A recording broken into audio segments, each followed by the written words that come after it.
जिथे शिस्त आणि तालाचा अनोखा संगम पाहायला मिळतो।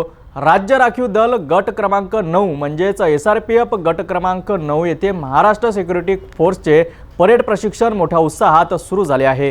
राज्य राखीव दल गट क्रमांक 9च्या मैदानावर सध्या एक विशेष प्रशिक्षण शिबिर सुरू आहे। महाराष्ट्र सिक्युरिटी फोर्सचे जवान इथे परेडचं कठोर प्रशिक्षण घेत आहे।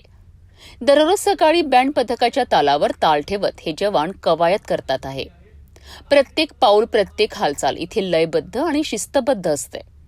या प्रशिक्षणाचं मुख्य वैशिष्ट्य म्हणजे केवळ शारीरिक कवायतच नाही, तर सांघिक भावना आणि एकाग्रता वाढवण्यावरही भर दिला जातोय। या संपूर्ण प्रशिक्षणाची धुरा राज्य राखीव दलगट क्रमांक 9चे कमांडर सुशांत सिंग यांच्या मार्गदर्शनाखाली सांभाळली जात आहे।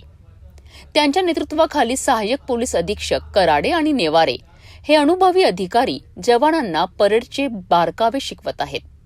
त्यांच्या मार्गदर्शनाखाली हे जवान भविष्यातील आव्हानांसाठी सज्ज होत आहेत। हे प्रशिक्षण केवळ जवानांना शारीरिकदृष्ट्या सक्षम बनवत नाही, तर त्यांना मानसिकदृष्ट्याही अधिक दृढ आणि कर्तव्यनिष्ठ बनवत आहे। तर पाहिलं कसं राज्य राखीव दल गट क्रमांक 9 मध्ये महाराष्ट्र सिक्युरिटी फोर्सचे जवान केवळ परेडचे धडे घेत नाहीत, तर शिस्त, ताल आणि सांघिक भावनेचं महत्त्वही दिसत आहेत। कमांडर सुशांत सिंग आणि त्यांच्या टीमच्या मार्गदर्शनाखाली हे जवान निश्चितच देशांच्या सेवेसाठी अधिक सक्षम बनतील।